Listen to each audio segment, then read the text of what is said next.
Greetings, nerdos, and welcome to episode 3 of 78 episodes, 30 good ones. I am your red shirt quality host, Oliver Rockside, and I'm just coming on the end of the Battle of the Sniffles, so you may be hearing a little nasal tone within my voice. I apologize for that right off the get-go. But don't worry, kids, because I am a red shirt quality. That doesn't mean that everybody has to be red shirt quality. Oh no, because tonight I have a very very special guest. He is a professor of English and cultural studies at count them, two universities in Eastern Canada. He is a certified fresh nerdo, I might add, as well. And we're very, very glad that he can join us today. Tonight, Dr. Steve Cloutier is with us. Hello, Steve. Hello, how you doing tonight? I'm well, thank you. How are you? I am okay, Very and I have good. no problems being called a nerdo. Fantastic. Thank you. Take that, Candace. Oh, Uh, I prefer Doctor Nerdo, but oh God, I know you went to doctor school for 8 years. You earned the right to be called Doctor Nerdo. I know.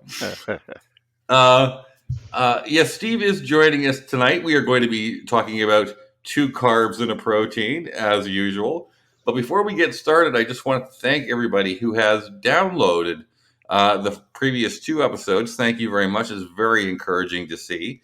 I just want to remind you once again, if you like the show, and even if you don't like the show, please give us a star rating on Apple Podcasts and maybe a review if you have the time. That expands our reach to new listeners to build our family. So we've got three episodes on the docket today, Steve. But you were a first time, long time. I know, long time listener, first time caller. I know. yes.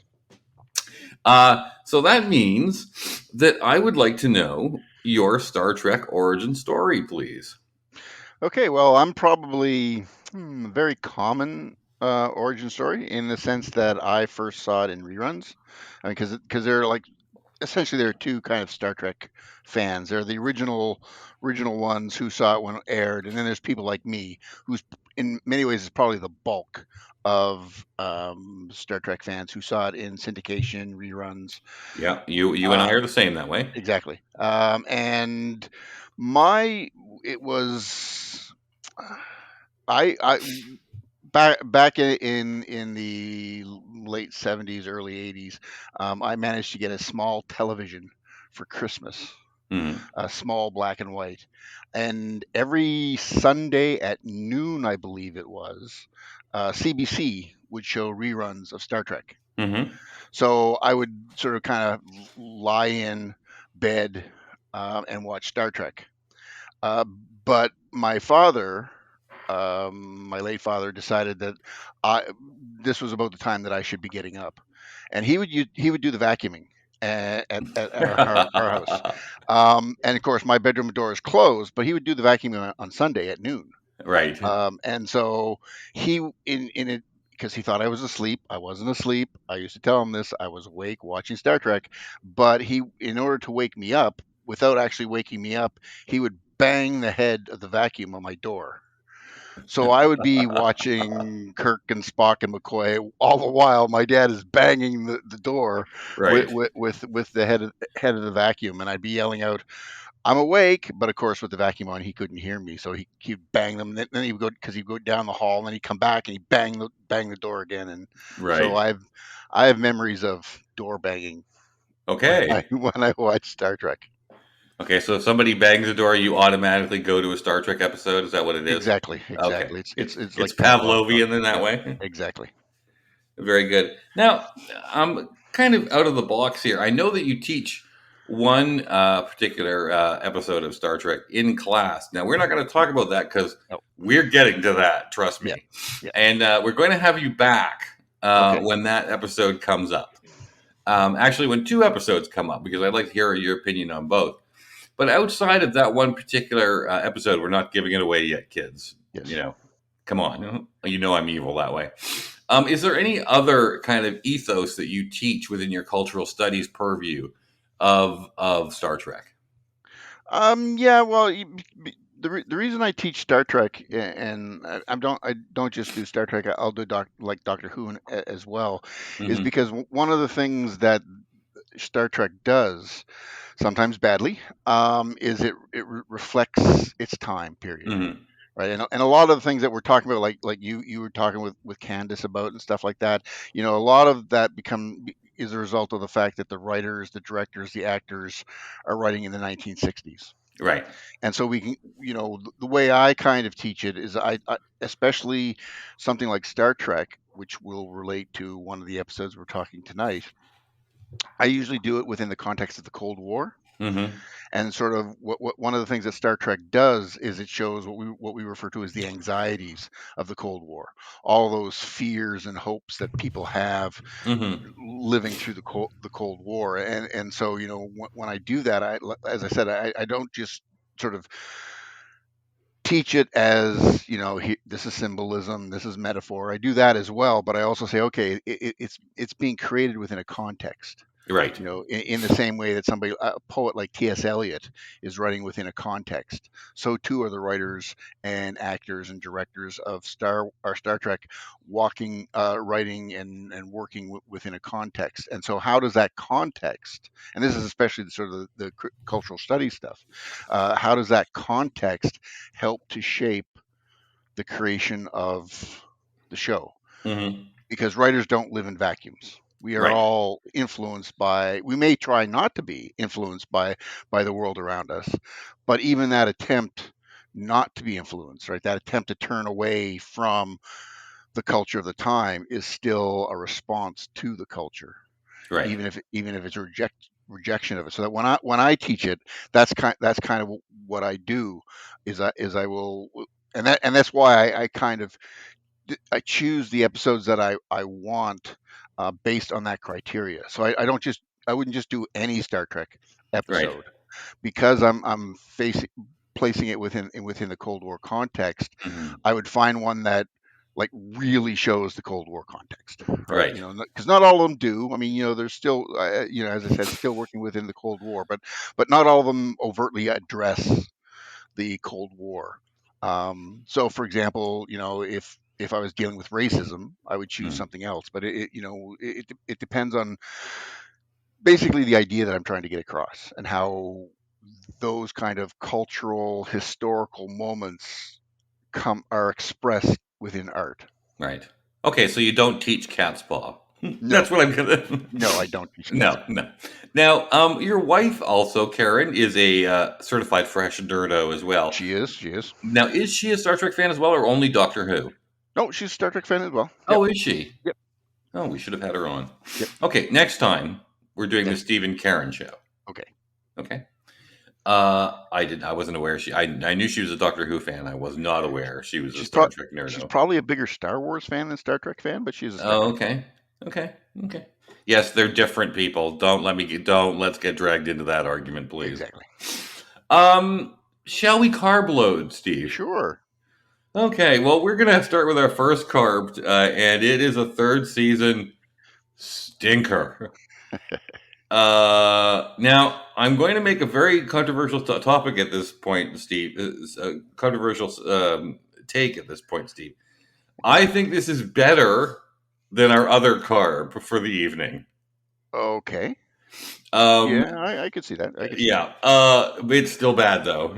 Yes. And it is called Requiem for Methuselah. Now, I like the kernel of this idea, Steve. Yeah. This is, and please correct me if I'm wrong because I'm not that much of a Shakespeare expert. But this is basically the Tempest, is it not? Yes. Essentially, Okay, yeah. Yeah. okay, Tempest is about a magician who has a daughter, and he ends up on an island running from the world, and then there's a shipwreck, and so on with Caliban. There's a lot going on in it, but yeah, essentially that's what it is. okay. Okay, so we're 1 for 2 for Shakespeare references for the evening. We'll get to the other one. And this is, first of all, you can just scream. This episode just screams we're running out of budget. Yes. We'll get to it. Number two, in the last half of this is full Shatner. Like every single impressionist who's ever done a Shatner, like Kevin Pollak, This is where they get it from, because when I say he goes full Shatner, there's a lot of stopping and starting sentences, a lot of pregnant pauses in his lines. He goes from loud to quiet in the last. It's just pure Shatner. Yeah. We refer to it Bas- the Shatner period oh yeah, oh my because God, he just because it's like there's goes a period after every. after everything. Yes, Yeah. basically what this is that, and I'm sorry to bring this up, people, but there's an epidemic on the Enterprise. Sorry, and they have to get some type of mineral or whatever on a planet, and they're just passing through, and they find this planet, and this mineral that they need, the Ritalin, is on the planet in plentiful amounts, and so they beam down to get it, and all of a sudden, 4 seconds in, they're cornered by the worst robot ever. uh, I'm guessing in the redigitalization they hid the string that it was on, but just the actual motions. Yeah. The top of the robot stays stationary, but because it's on a string, the bottom, whenever it starts moving, it starts swaying back and forth. It's ludicrous. Uh, anyway, this leads them to this robot is been created by a guy named Flint, and Flint lives alone on this planet. Now Candace and I were talking about the remastering of Star Trek, and it looks fabulous. Yeah. But sometimes they will go a little crazy Yeah. because they show a matte painting of his house, and it is ludicrous. Yeah. And it reminds me, Steve, of the Batcave joke. Yeah. If people aren't familiar, the Batcave joke basically is, yeah, it's a secret bat cave that nobody else knows about it, but somehow people got in to build a Lazy Susan for a car and didn't talk about it. It's like this guy built this place all himself. Is that what we're getting at? I guess that's the idea that he's this kind of brilliant genius who can do all these things by himself. Okay, because the matte painting, it's not a hut, people. No. Anyway, so Kirk, Spock, and McCoy get invited to this guy's lair, and suddenly this woman shows up in the form of Louise Sorel, and her name is Raina. Now, I'm going to admit to something here because I thought this was a little creepy. As I remembered it being a little creepy, but it's not, and it's certainly not as creepy as what we're going to get to. Because Louise Sorel was 29 when this was made. Now, she does not look 29. No. So there's really, in essence, the character. Shatner was 40, I think, when this was done. Oh, excuse me. She was 29, so we're not that. I mean, we've got a certain amount of ick, but nothing huge. Anyway, he hits on her something fierce. Like, she shows up, and well, let me put it to you. I'm going to quote Stewie Griffin here. She shows up, and he immediately gets a quote Bonner unquote. So this is how this is going, and what the thing that makes this so bad, apart from the Shatnerisms, the moderate amount of ick, is that this apparently takes place in the space of an hour and a half. Yeah. Yeah. Kirk's in there pretty quickly. Kirk, has really he's got the Bonner really quickly, and obsessively too. I mean, it's one thing to see a beautiful woman and be attracted to her, but the intense emotion that we see seems out of place. Well, that's the full Shatner on display, Yeah, I think. exactly. You've heard of the full Monty. Yes. Yes. This is the full Shatner. Now, I wasn't too disturbed by Flint's performance. Did you find it overly hammy? I mean, there was a hammy part to it, but I didn't find it overly hammy. Yeah, no, I didn't find it overly hammy, but again, that could be because Shatner was so overly hammy Yes, that, in comparison, yes, he seemed quite reserved. it's a question of degrees. Yes. Although when I first saw the character, I thought that he had a nice Rick Wakeman cape on. Oh, the cape was. Oh, yes, Yes, was Wakeman worthy. yes, It was kind of Caligula meets Rick Wakeman, though. yes, exactly. Yes. Now I'm thinking about Malcolm McDowell and Rick Wakeman. That's not a good combo. Um, yeah. So basically, what happens is that Kirk falls in love with this woman in 45 minutes, decides to give away the world to her in the space of an hour, and then one hour 15 minutes, he finds out she's an android. But we should know that by that time. Yeah, no. And Spock knows already. yeah, but there's a reason why we should know. Oh, I do don't. tell. You may not know, but her last name is Chapek. Oh, yes, which is yes, And Carol Chapek, although he credited Joseph, his brother, with creating the word robot. So this was yes, it's one of those things that we talk about, when in literature and cultural studies, sort of codes. Like yes. everyone sort of gives codes, and if you know the code, you get the thing. You're right, If you don't know the code, you can still enjoy what's going on. But right.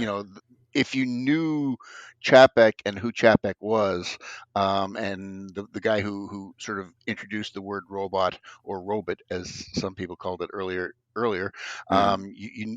you should be making that kind of connection.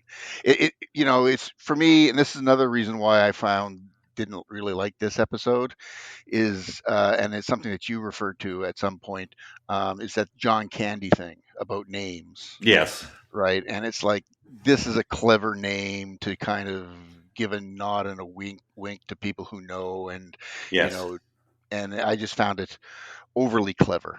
Well, it's fan service, but in Yes, 1969, for a doomed TV series, because by the third season it was doomed. I enjoy the fan service part of it. yeah, But who knew? But yes, she turns out to be an android. The overall structure of this is very plotting. There's a lot of, I mean, Star Trek is can be very guilty of people just sitting around and having conversations, yeah, which I don't find too distracting if they're talking about something interesting. right. But in this episode, they're just not. Yeah, I mean, the most interesting stuff comes from Spock, because to me, the most interesting part of the story is Flint. yes. It has nothing to do with, and it's kind of the B story in all of this. Well, yeah, because this kind of obsessive nature, of Kirk kind of takes over the episode, Mhm. right? Now, is there a myth in historical terms that kind of explains this uh, immortality via a wound? Um, um, The only thing I could think of was Siegfried, but that's the opposite. Like yeah. he is immortal unless you find the Well, spot on his back. yeah. But that's the thing with this episode, is I'm not sure if the wound creates the immortality, or the wound is when he realizes he's immortal. Ah, Because I don't think sort of immortality is ever, how he gets his immortality is ever really said. right. I mean, there are different myths that use kind of immortals and things like that. Usually bad, right? Hmm. I mean, there's the one myth about the guy, I can't remember his name off the top of my head, but he asks the god for immortality, and they give him immortality, but he doesn't ask for youth, so he's immortal, but he keeps getting older. Ah, okay. Right. So I don't think it's making reference to a specific Right. myth, but I think it's kind of drawing on the myths to sort of to talk about the dangers of immortality Yeah. and what happens to a person who becomes immortal.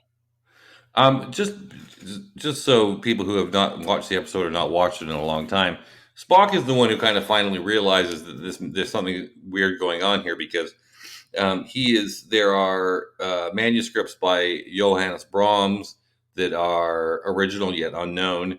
There are original Da Vinci's yet uncatalogued. So this thing where this man has gone through life or gone through 6,000 years of being different people, I think is a fascinating science fiction idea. Yeah.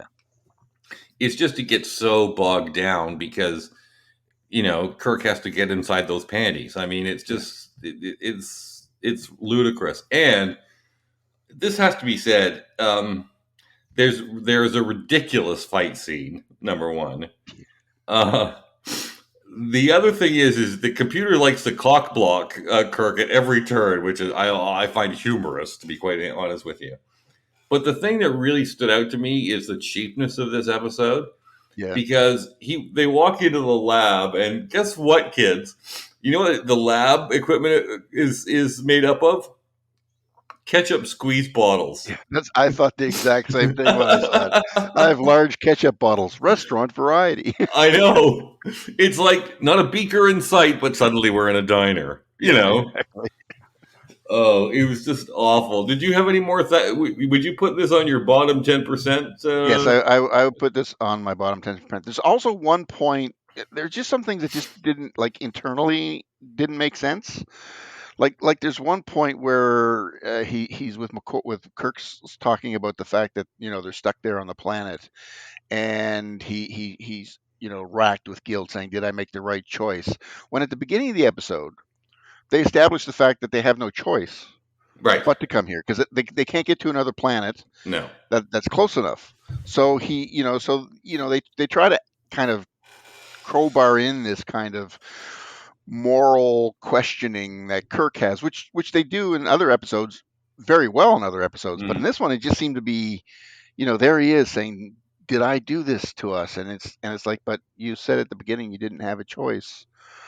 Also, I wondered about the replicators. It's like, can't they just replicate what they need? Yeah, you would think. I mean, and maybe not, but they don't explain that. They Well, don't if they explain could, why they need it. well, they could get just a sample and use the replicator could just replicate from that, could it not? Exactly. I would think so. The other problem that we should point out in all of this, and this is what really ruins this episode, especially if you're a longtime nerd out, because in the original series, we are told that Edith Keeler is top of the pops. Yes.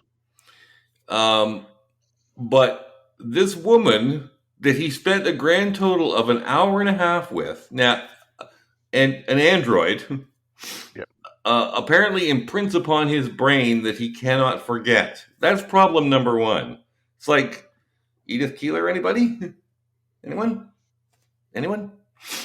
Then Spock completely violates personal space, privacy, and everything, and takes it upon himself to mind meld with Kirk while he's having a naparoo Yes. to erase his memory. Not cool, Spock. That was very weird. It is, and again, the first time. Boundaries. Well, yeah, and not only that, but the first conversation he's going to have with McCoy's going to mention something about her, and Kirk won't know who he's talking about. Yeah. Oh, about Flint dying. About Flint dying. Yes. Yeah, yeah, Yeah. because he's it's Yeah. again, this is Who the it just fuck is doesn't make Flint? sense, No, right? it doesn't. If Spock and Kirk had the experience by themselves, that would make sense. All right. But with McCoy there, there's like another witness. What's he going to do? Is he going to go to McCoy's room and get McCoy to make him forget? Yeah, it doesn't make any sense, and it just heightens the whole ick factor and violates Spock's character. Yes. Okay, so that's that carb. Now let's go to the next one. The other side of the sandwich. Oh my God. Yes. Yes. Now, Gene Roddenberry has had some terrible ideas before. Yes. The Last Outpost, A Matter of Honor, um, but this may be in his top five worst ideas because this script was written by him, Yes. and it is banana pants, and not in a good way. No.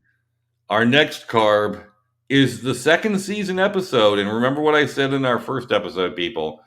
The second season is not as good as you think it is, because I think that episodes like the one we're about to talk to, people think they seem to remember, think that they remembered this being a third season one, and it's not. And we must talk about the Omega Glory. Oh, Steve. Yes. Well, see, this is the one where, I talked about the Cold War and how this is kind of a Cold War episode. Poorly rendered. Well, even, as science fiction fans, we are asked to have a suspension of disbelief Sure. much more than your average culture, cultural customer. Yes. Okay. And even this just goes beyond the pale. Yeah. I have it in my notes, Planet of the Yangs. Yeah. Because it's kind of like, it's got that kind of Planet of the Apes feel to me. It does, but it just doesn't make any sense. And the overacting in this, and the thing is Shatner's not as guilty as the guest star, No. who is Morgan Woodward. Is that? Yes. Yeah. Yeah. Oh my god, the scenery chewing in this is unbelievable. And the thing is the scenery chewing is for nothing. Yeah. Basically, what happens is the Enterprise comes upon this planet. It is being encircled by another Federation starship, the Exeter. They go on board because they're not getting any response from the Exeter, and they find just uniforms that are surrounded by crystals, except for one who has beamed down, and that is Captain Ron Tracy.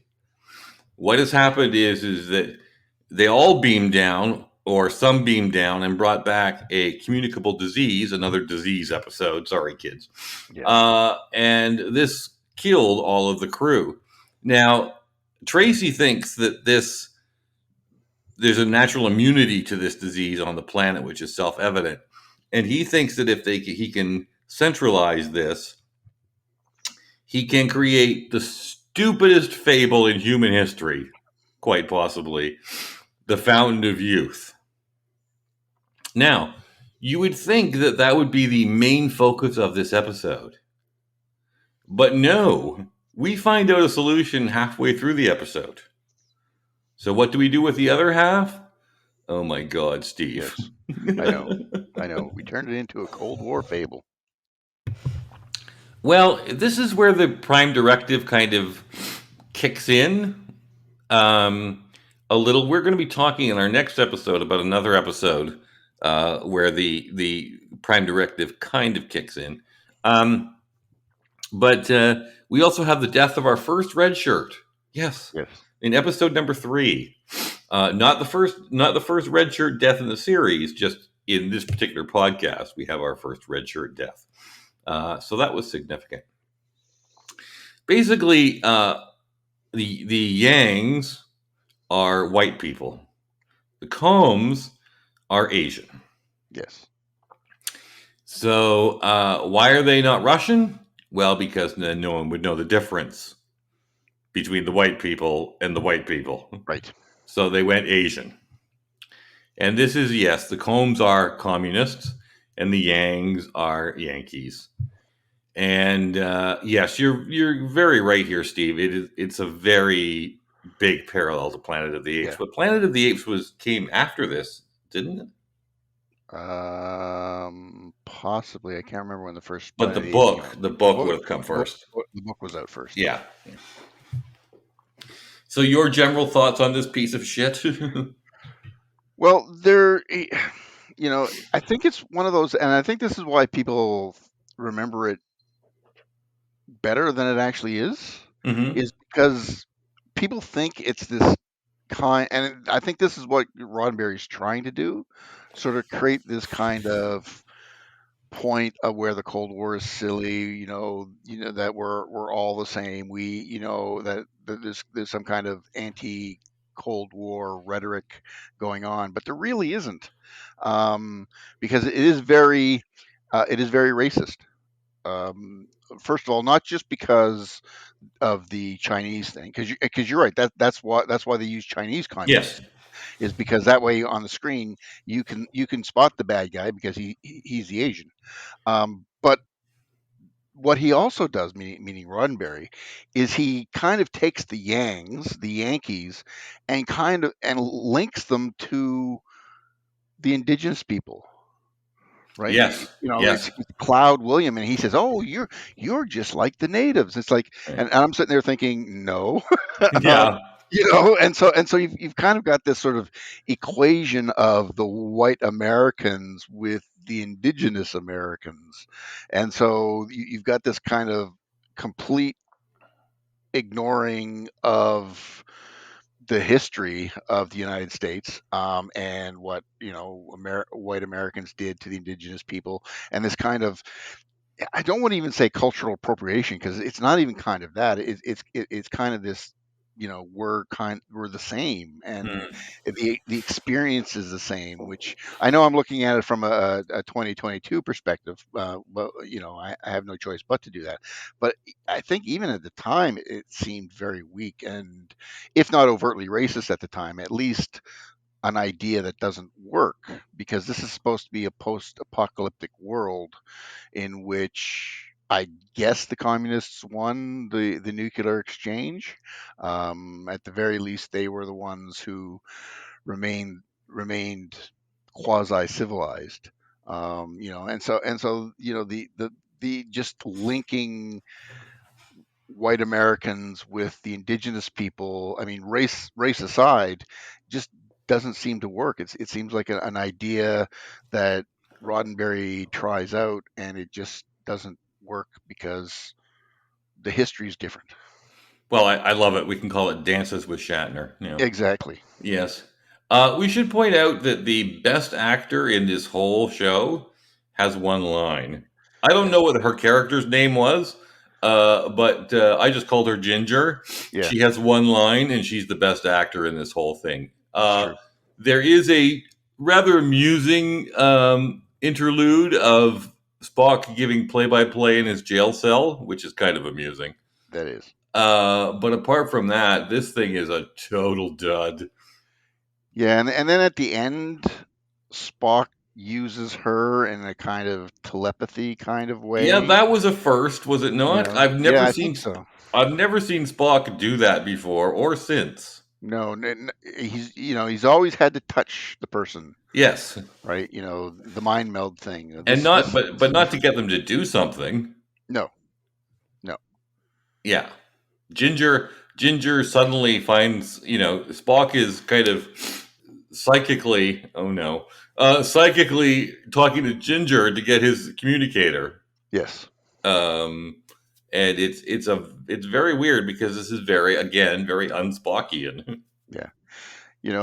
And then they come out with the American flag and the Oh, "We the that's where People." that sent me. It's just this Yeah. is so ludicrous. You know, and as I said, this is why I don't think it really is a kind of anti-Cold War episode, because it essentially says the American way of life is correct, right? Right. And I'm not necessarily trying to defend communism or anything like that, but what I'm saying is, it's not a thing that really sort of says, look, we're all the same, we're all a brotherhood of man kind of thing. It clearly says that this is the way it is, and this is the way that everybody should be. Right. Ironically, of course, given to us by a Canadian, Oh yes, of course. Yeah. because Shatner's Canadian. So Because Shatner's so Canadian. the irony is, here is Shatner, a Canadian, sort of Yes. espousing the kind of, which obviously Kirk's supposed to be American, so the irony is kind of lost. But Yes. Now this thing's a complete disaster. It's a nightmare. I'm yeah, sorry. yeah. Look at it this way: I'd watch Spock's brain 10 times before I'd watch this. Oh yeah. Yeah, because Oh, absolutely. this is sort, if not the bottom, it's at least in the bottom three episodes. Well, I wouldn't put it in the bottom three. The reason I would watch Spock's Brain 10 times as opposed to this once is because Spock's Brain is hilarious. True. Um, but I would probably put this in the bottom 10. Okay, fair enough. Yeah, this is just terrible. But that's our carbs, people. So let's have some fun and talk protein, shall we? One of the great things about doing this series and doing a complete rewatch of the whole 79 or 78 episodes, depending on whether you think the menagerie is one episode or two, is that you remember there's little gems. We're going to talk a lot about the little gems. We have a little bit already with all our yesterdays. I don't think Wolf in the Fold was a little gem. I think Wolf in the Fold was. I think a lot of people think Wolf in the Fold would probably be in their top 30. Yeah.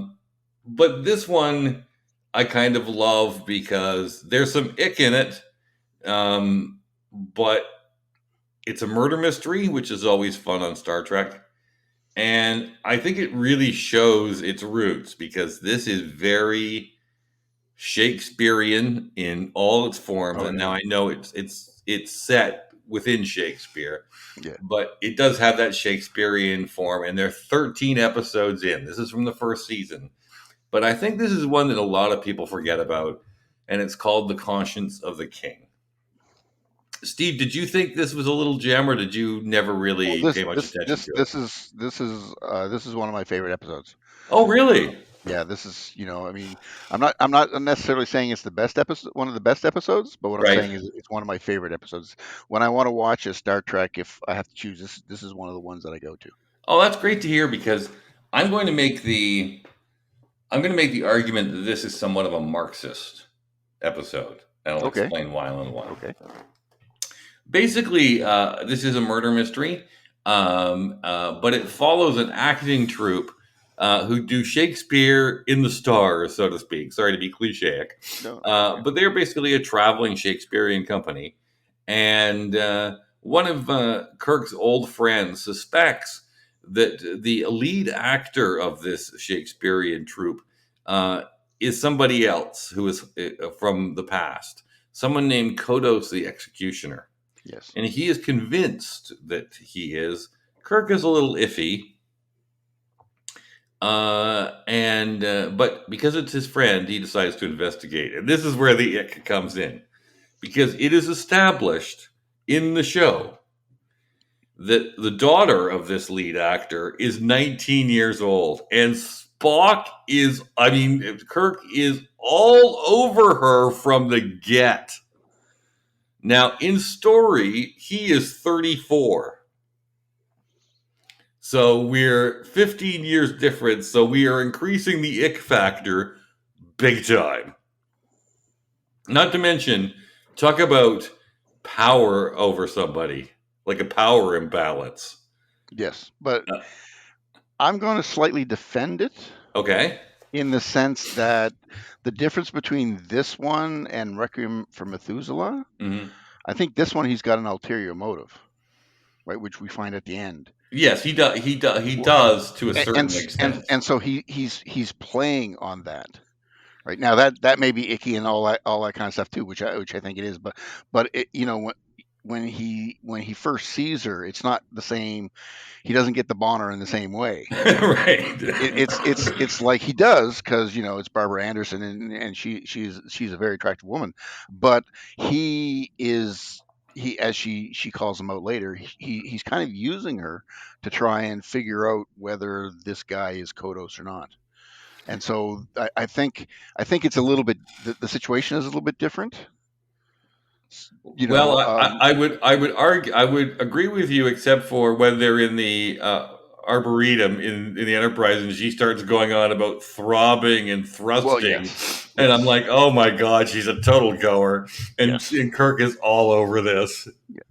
Because that's one of the things that sort of comes from Hamlet Mm, is there's that kind of a weird relationship between Hamlet and Ophelia, yes. and he kind of plays Ophelia in the play, Mm. to and eventually drives her mad. because she ends up killing herself because he's being so weird to her. She doesn't understand what's going on. So and you're right. The sexual innuendo. Hard to even call it innuendo. Well, for Right, the '60s, it was outright obscene. exactly. Yeah, yeah.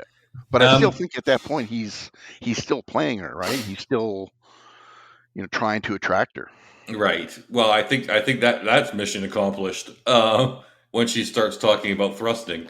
Um, but that's I mean it's important to the plot, but to me the meat of this episode is we're 13 episodes in. The triangle of Kirk and Spock and McCoy really comes to the fore in this Yeah, episode. I really really like it because everybody takes a shot at everybody else. And what I mean by that is McCoy starts off by drilling Spock about not drinking. Then Spock goes on about him not understanding because Spock has found out that Kodos is actually this actor. And then when Kirk reprimands Spock, it's McCoy who comes to Spock's defense. yeah, So this little intermingling relationship is really perfect. Kirk, Spock, McCoy. yeah. I think they really Now, get it right in this episode. yes, they do. Although I was going to ask you about something because as a non-drinker, I've never heard this expression before. But McCoy says something having when he has a drink, he says something like having a bit of the old. So it was an expression that I never heard. Do you remember what it Oh was? yeah, yeah. I don't remember what it was, but it is an older expression about a euphemism for drinking. Okay. Yeah, Anyway, um, we should mention that in Requiem for Methuselah, Spock completely drains a brandy, but in this one, he's a teetotaler. So. Uh, But the relationship between those three is great, and also the relationship between Caridian slash Kodos the Executioner and Kirk, because he's obviously haunted by this, and surprisingly, for except for one line, the actor in this name escapes me. Um, it just does he underplays this, he does. and it's such a shock to realize that you know the first half of the first season Shatner is under control and he services his guest stars and lets them underplay stuff. There's one line where the guest actor kind of goes off the rails, but apart from that it's very understated, Yeah, and it's an it's an image of a man who is haunted by what he had to do. And this is another thing. We are 13 episodes in, and I would make the argument that this is the first time that famous new Star Trek credo is not spoken, but certainly inferred that the needs of the many outweigh the needs of the few. yeah. And I was wondering, Steve, with all of your knowledge, if that is a Marxist quote. I don't know if it's a direct quote. I haven't heard it as a direct Because quote. that's a very Marxist philosophy, I It would think, is. you It is. know? It is because Marxism is about distributing wealth in a way for those who have means can distribute their wealth so that the people who don't have means get it. So I Right. don't think In this I don't particular think case, it was food. yeah, I don't think the actual quote is Marxist, but Okay. certainly you could argue that it's a Marxist idea, Yes. or at least it shares Marxist values. And of course, it's probably one of the most famous lines in Star Trek lore Yes, that the needs of the many outweigh the needs of the few or the one. yes, But to me, this was the first kind of inkling of it yes, in this episode. Because in actuality, he is haunted by what he had to do. He had to kill 4,000 people so another 4,000 could live because there was only enough food for 4,000. But he really made the right decision. Yeah, it depends on your perspective. Because it probably now's a good time to introduce the character of Kevin Riley, Mm. because his parents were killed Hmm. by by Kodos. Mm. So he, obviously he would, and he doesn't see it in the same way. No. And I think that's one of the things that I like about this episode, is that it's very morally ambiguous, Right. right? Because as as Kodo says, the supply ship comes soon after, and so he says that's the only thing that made me a monster, is that kind of showed up, Right. you know but again, again with the late 60s, with people sort of still coming to terms with the Holocaust. There's all Hmm. this sort of, with the Eichmann trial, and that's in the late 60s, isn't it? I think so. Yep. And these kinds of questionings about, because there's clearly a link to the Nazi Holocaust, and not necessarily in the show, but within our minds. And it's like, is this the same as the Nazi Holocaust or not? Right. Right? And so and I think you're right. I think it never really answers Hmm. the questions, because it leaves it morally ambiguous, Yes. right? Because you can understand why Kevin Riley wants to kill Kodos. Yes, because he's personalized it. Exactly. He's made it the needs of the one as opposed to the needs of the many Exactly. from an You know, emotional point of view. Yes, yeah, exactly. But again, which we all would Kodos do. Kodos does the kind of the opposite thing, right? It's the Eichmann thing. Is like, you make somebody a statistic and nobody cares about it, Right. right? And so, he Kodos always talks about the 4,000, right? Mm. When he talks about it, he always talks about it in, the sort of less morally ambiguous. He's haunted by it, because it's something that he probably didn't want to do Mm. necessarily, but he always talks about the 4,000. Right. He never personalizes it. Right. And that's where I think the show is good, is because you've got these kind of two extremes, and then you've got kind of Kirk in the middle, Right. right, where Riley is sure Mm. this is Kodos, we must kill him, Hmm. and Kirk is, I'm not sure, I saw him once. And again, this goes back to the whole sort of former Nazi trials, Hmm. because that was one of the defenses, is like, it was 50 years ago. How do you recognize somebody 50 years later, when they're Right. old and they're wrinkled, and Yes. your Yeah. memory isn't very good. And so I think that's sort of the other kind of trio within the episode, is the Kirk Spock McCoy thing, but there's also the Kodos Riley Kirk thing, Hmm. where Kodos is all about, I had to do it, 4,000, keep focus on the 4,000, focus on the Hmm. need. Whereas Riley is, yeah, but you killed my parents, Yeah. right? Yeah. And Kirk's in the middle, trying to sort of deal with both of them, Well, and I'm, try and argue against both of them. yes, and I'm glad, Steve, you brought this up because we almost forgot to. Well, I always forgot to mention it. Basically, there are nine living witnesses of Kodos. Yes. Kirk is one, Riley is another, and there are another seven. The other seven are dead. Yes. An attempt has been made on both Riley and Kirk, Kirk. and it turns out to be Kodos, the daughter, playing Lady Macbeth in real Yes. life. And she goes insane at the age of 19, so she gets put away.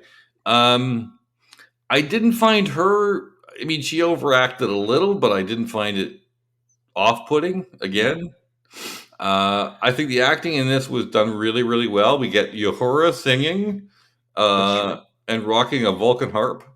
Um, I'm so glad to hear that you enjoy this, Steve, because this to me is one of the hidden gems of Star Trek, the original series, and I don't think a lot of people remember it. No, and I, after I rewatched it, I kind of looked online to see how other people thought about it. And there are other people who didn't like it, and which I found weird. Mm, Not because they didn't like it, but because their reasoning didn't seem logical. right. Like one said, Kirk was promising Barbara Anderson's character, to let her go, and he said, what authority does she have? But she's standing there holding a phaser. Yeah. about to shoot people. I think he would say anything he could to stop her from, because when she has that kind of mental breakdown, Yes. he know because I don't know if I want to spoil this for people, but she's the one who's been killing all those people, Yes. Yeah. right? They think it's Kodos, Right. and that's kind of the irony of the episode. It's not Kodos; it's No. actually his daughter, right? Yes. And sort of evil begets evil, and Yes. that kind of A thing. tale as old as time. Yeah, Yes. exactly. And so she has this kind of mental breakdown, and so some people didn't like it, which I find a little bit weird, because I think it's a yeah, and I get it because as we talked about before, this is more of a talky one, Hmm. right? This is not the usual action No, adventure kind of thing. no, but the talkiness doesn't bother me in this No, no, because it's a because murder mystery. They're and leading. They're and leading to something. and they're actually talking about stuff, Yes. right? Philosophy and morality, like so the talkiness isn't like empty talkiness. No. Like in Methuselah, it's like empty talkiness, Oh God. right? Yes. It's like we have a script, but the script's too short, so we have to pad things out. Yes. Talk to me about the ketchup bottles, please. Yeah, Yeah. exactly. Yeah, Yeah. Well, you know, that's and, great. That's great, Steve. So we both agree on Requiem for Methuselah. We both agree on the Omega Glory. We both yep, agree on this one. I think. yes, Great. I think for Conscious of the King, I think the. I mean, to me, the only accusation that could be made is that it's a little melodramatic, but it's Shakespeare. I mean, it's Shakespeare. That's kind of that's baked into the cake. yeah, exactly. It's mirroring Shakespeare. I know. Well, Steve, thank you very, very much for joining me for this No particular problem. episode. We would love to have you back. As I said, I have a special episode all prepped for you Okay, good. as we get further on down the line. Would you like everybody to know where they can find you? Well, you can find me online on the Twitterverse at Doc Pinko, DocPinko. And you also co host a podcast, do you I not? I do with our friend Dave Broadbeck. Mm, It's a Mad Men podcast, and the hook is he's watched Mad Men 20 times, and I'm watching it for the first time. So essentially, I do the cultural study stuff. mm, When we talk about the episodes, we talk about, because it reflects the 60s, and we talk about it's sort of a cultural reflects it's a comment on the culture of the mm. 1960s. Wonderful. And everybody make sure that if you're a Mad Men fan, make sure that you hunt that up on your favorite podcast platform. Sterling Cooper David Steve, it's called. There we go. You can find me personally at Oliver Rockside on Twitter, or you can find the podcast and join our community. 78 episodes pod. That's on Twitter. So at 78 episodes pod. You can find it there. Now, next time for episode 4, oh, he's going to be a great guest. He knows all things Hollywood because he works in the TV and movie industry. He also, and this is really the most important thing, is the co-creator of the inspiration of the Clara warning, the much heralded Clara warning. He is also a pizza aficionado. We have to chat. Doug Slater joins me on our next episode called Catwoman on Klingon Loaf. It's going to be great, people.